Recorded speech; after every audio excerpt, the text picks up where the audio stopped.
Imagine you are starting a business and to build momentum, you decide to offer your services for free. Sounds risky, right? But what if this strategy works and transforms into $1 billion empire? That's exactly what Dropbox did.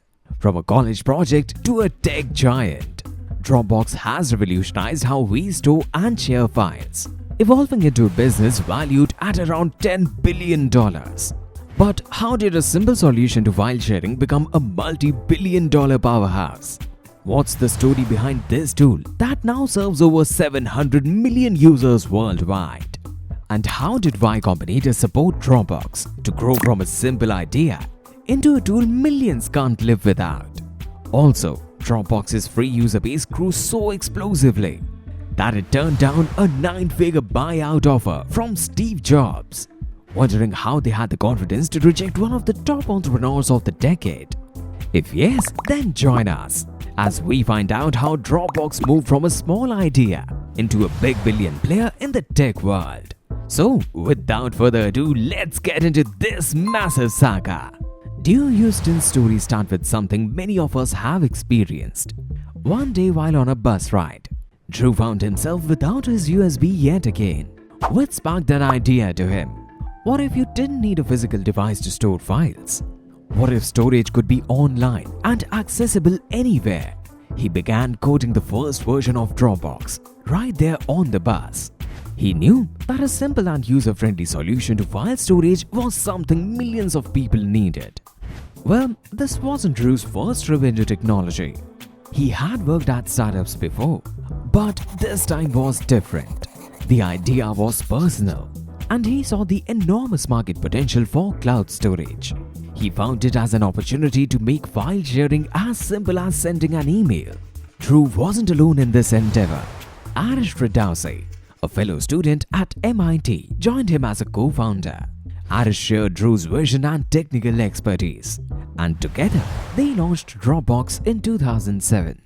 By the time Dropbox started gaining traction, Arash's involvement played a key role in refining the platform's technical foundation. Within a year of launching, Dropbox had over 4 million registered users, proving there was a massive demand for easy, accessible, and secure cloud storage.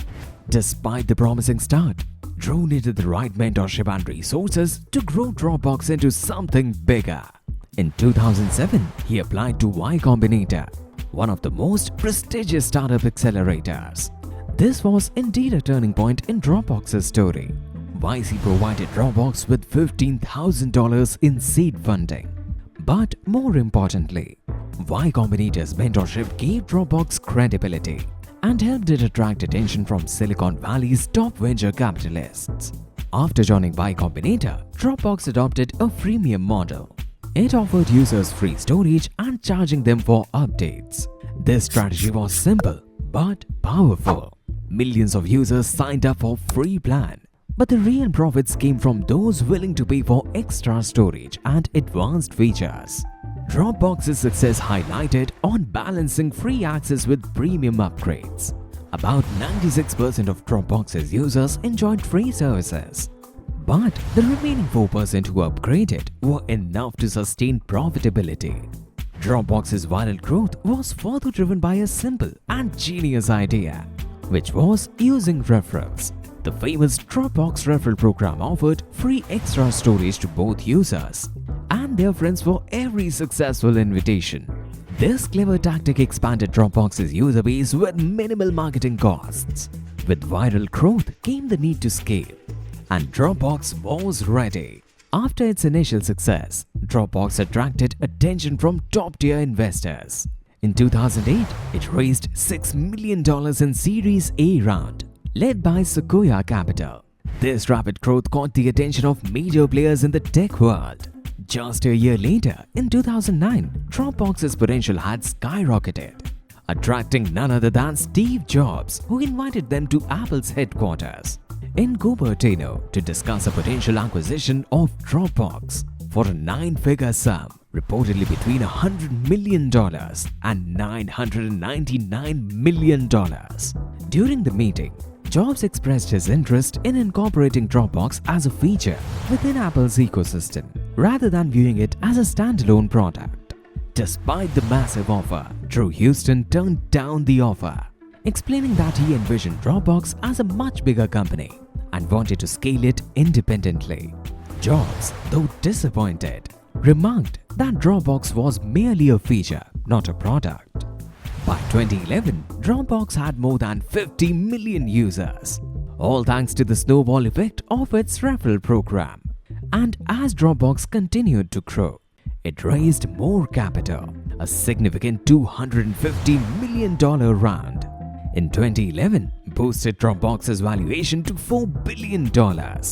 As Dropbox grew, it faced fierce competition from tech giants like Google Drive, Microsoft OneDrive, and Box. Among these rivals, the biggest threat came from iCloud.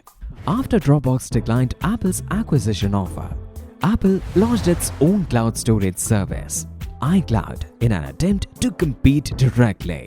These platforms were backed by enormous resources and had the potential to dominate the cloud storage market. However, Dropbox stood out by keeping things simple. Its clean, intuitive design made file storage and sharing easy for everyone, from individuals to businesses. After facing competitors and recognizing the need to evolve beyond basic cloud storage, Dropbox began expanding its offerings.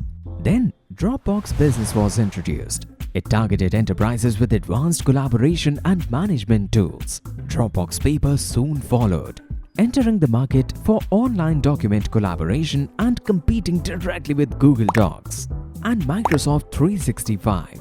This diversification helped Dropbox tap into new revenue streams. After years of rapid growth, Dropbox went public in 2018 with an initial valuation of $10 billion. The IPO was a success, raising over $750 million.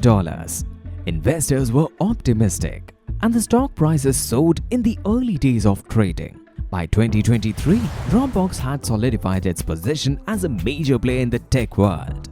The company had more than 700 million registered users and reported annual revenue approaching $2 billion. Dropbox's journey teaches us that success starts with solving a simple and common problem. With mentorship from Y Combinator, Dropbox used a freemium model to attract millions of users and generate revenue from paid upgrades. Their clever referral program sparked a viral growth, making the service indispensable for millions.